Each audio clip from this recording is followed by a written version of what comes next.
Hey y'all, welcome back to my channel. If you're new, my name is Niara Alexis, and like the title says, we're trying a new foundation from e.l.f. Let's get into it.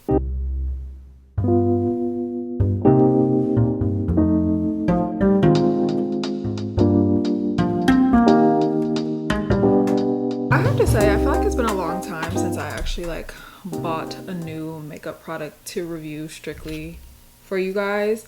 I usually will buy new stuff and just use it and then tell you if I like it somewhere in the mix, but I never I don't buy too many products with the intention of solely reviewing them for you guys.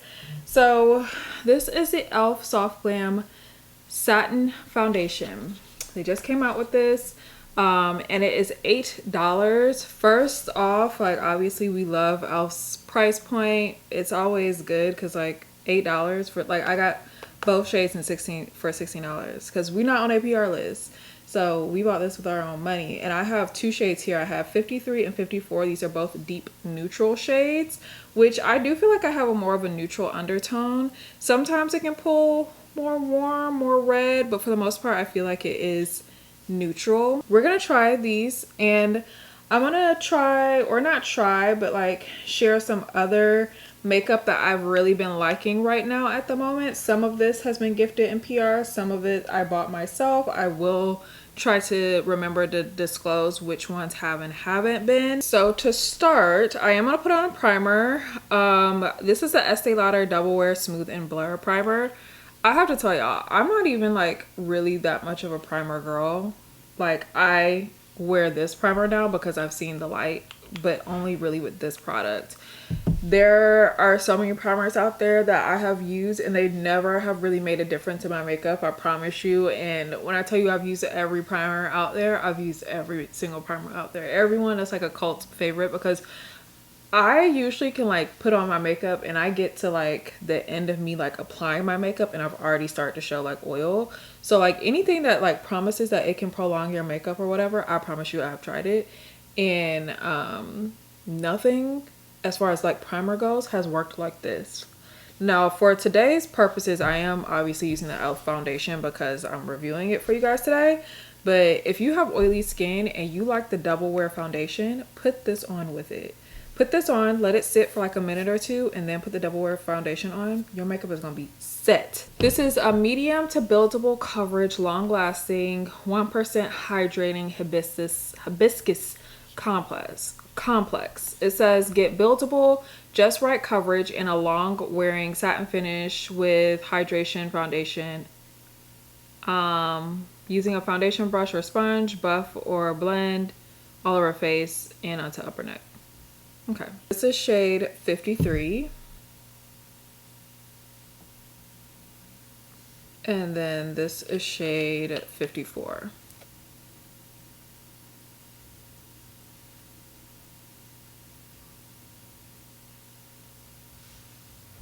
I think I'm gonna go with shade 54. 53, oddly enough, even though the number is lower, it looks darker.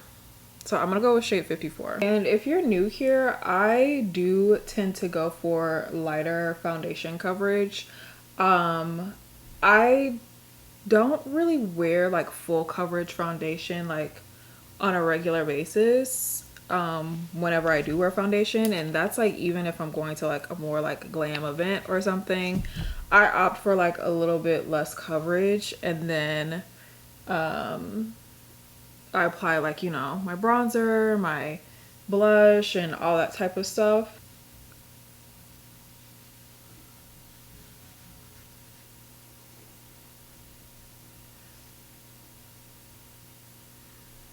Off the bat, just putting this on, it feels so lightweight and thin on the face. So I really like that. I like that it doesn't feel heavy. Because I find sometimes makeup that has a satin finish to me feels a little heavier on the skin. And I do like the satin finish because it's not hydrating, it's not a radiant finish, it's not shiny, but it's not completely matte either. It's the perfect mix of both of them, which I feel is really good for anyone that has drier skin but you don't want to look too shiny, or same thing as for someone who has oily skin and you don't want to be looking like a new copper penny. because you see like how I have that little sheen right there. So if you have dry skin, like this is not gonna like dry you out like a matte foundation would, but you're just also not gonna be super super shiny, which I like to me that just looks like a natural normal finish. I also feel like they have a pretty good color range of this, considering like how similar these two are in shade, like 53 and 54 deep neutral.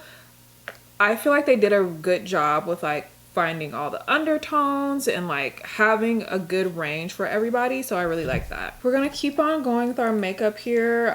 These are 3 concealers by CoverGirl. I did get these in PR. It's their new Simply Ageless Triple Action Concealer, and I shared this on my TikTok. I don't know if it's live yet, but what shade am I going in with first? This is shade Soft Sable. The cool thing about this is the applicator is not like a brush. It's like a wand, but it's not like a brush or like felt tip at the end. It's hard ceramic, and it's meant to have like a cooling effect, and you like are supposed to dot it on and then smooth it. And it's supposed to help like cool under your eyes and stuff like that. Honestly, like I've never used one that had like a hard applicator that's like ceramic like this. Like I was floored when I got this. I was so into it, and I still am into it. I really really like it. I just wish more came out on the applicator when you brought it, like pull it out, like when it dispenses. Like I wish more product was on here. The next shade I have here is Espresso, and I am using this, and actually looking at this, there are like some golden sparkles, but it doesn't show up on the skin. I'm going to use this as a like little contour bronzer situation.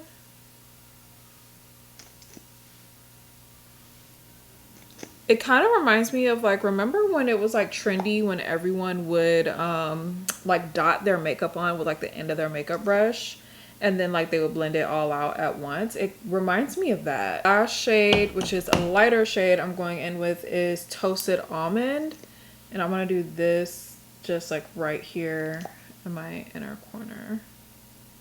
I haven't tried it yet with their Simply Ageless skin tint. The one that I shared with you guys, it's like a dupe for like the Chanel one. I haven't tried it with that yet, but I'm sure it will like wear really nicely with that. Y'all have to be more vocal about what other things you want outside of hair, things that you would like to see, because I kind of have a gauge and a pulse on like what y'all like when it comes to like hair content. But like for makeup and stuff like that, and like lifestyle and style and fashion, I feel like y'all are like it can go either way. Like sometimes I'll post something and like not really be expecting it to do well, and y'all will love it. And then other times I'll post something thinking y'all are really gonna like it, and then it don't even really do that well. So let me know in the comments if there are other things outside of like hair stuff, like in terms of makeup, that you like really would be interested in me sharing more of, whether it's on here or like short form content or whatever. Okay, so I feel like our base so far is looking pretty good. Let's go in with our cream blush. This is the Milani cream blush, and I am using the shade Merlot Moment. And this isn't like new, but this is a shade that I kind of like veered from and came back to. I really really like this shade of blush from Milani. It used to be like the only cream blush shade that I use. Actually, I feel like it was the one that like introduced me into cream blushes, and then I started using others.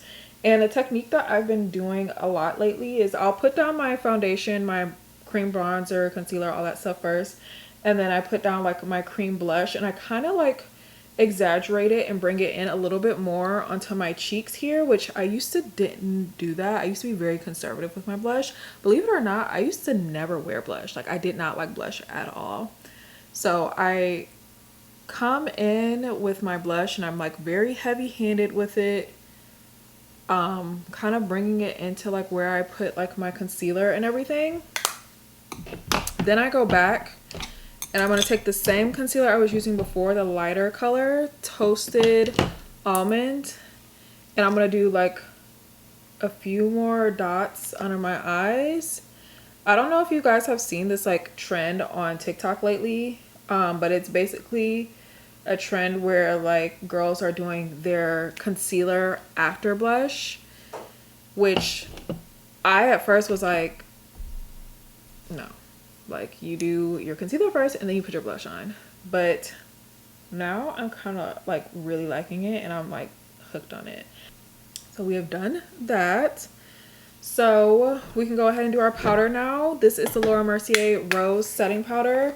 And it's not a new product, but it is new to me. I literally did a whole tutorial telling y'all this is new from Laura Mercier. And it literally had been out. It just had been out of stock forever.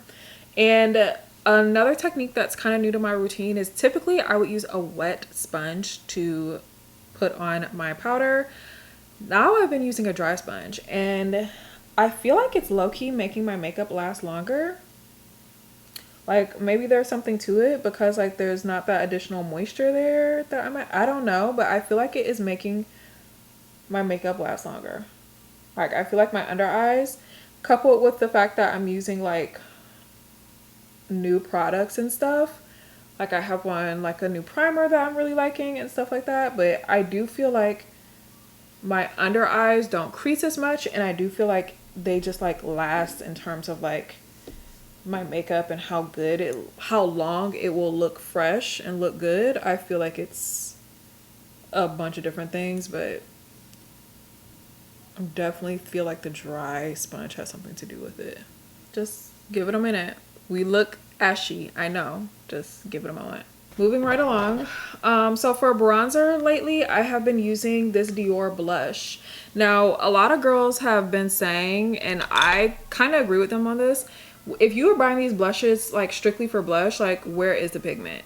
But this shade, they came out with some new ones. It's called Mahogany. It's just like a dark brown, which like on us, like it's not gonna really look like a blush. Like anyone my skin tone or darker, it's not really gonna look like a blush. But as a bronzer, gorge. As soon as I saw this, I was like, oh, that's like my perfect bronzer shade. And it is so pretty. It's so pretty as a bronzer. So if you like these blushes, you know, kudos to you. You might have fairer skin because not even fairer skin. I've seen a lot of people that have like lighter skin than me be like, where's the pigment in these? And I agree, like low key, because I have like the peach one and it's nice, but it could be giving a little bit more. And then for blush, I'm using one of the new NARS shades. This is in the shade Dominant. And this is like my first NARS blush, I think. I never got into the orgasm hype. Lip liner, I have been using Smashbox. This is their, what is that on my lip liner? This is their Be Legendary Line and Prime Pencil in dark brown. And I have a little bit of lip oil on my lips right now from Clarins. Like that. And then in PR, oh, I haven't really been sharing what I've gotten with you guys from PR. My Dior blush and my NARS blush, I bought these on my own. This is from Lawless. This is their Forget the Filler Balm. And this is in the shade Posy, and it's the most perfect, like, pinky shade. It is so good. And it goes on so nicely. It's one of those, ooh, starting to get that white line. There's something, I think it's from my lip oil. I hate that white line. That white line is like a menace to society. And if you see a fellow girl out here with the white line and you don't say nothing to her, you're not a girl's girl. You're not for the girls. You're not. Because I don't care if I know you or not. If I see you out here looking any type of bold, like a way that I wouldn't want to look, I'd be like, girl, got the white line. How their Forget the Filler gloss. My lip combos lately have been like exclusively Lawless outside of lip liners, and I wonder if they do have lip liners, so I might want to try them because the Lawless lip products are really good. This is in the shade Velvet, which is like just a nudie pink, and you don't even really need it, I feel like, with this, but you know, we just like to add a gloss on top always.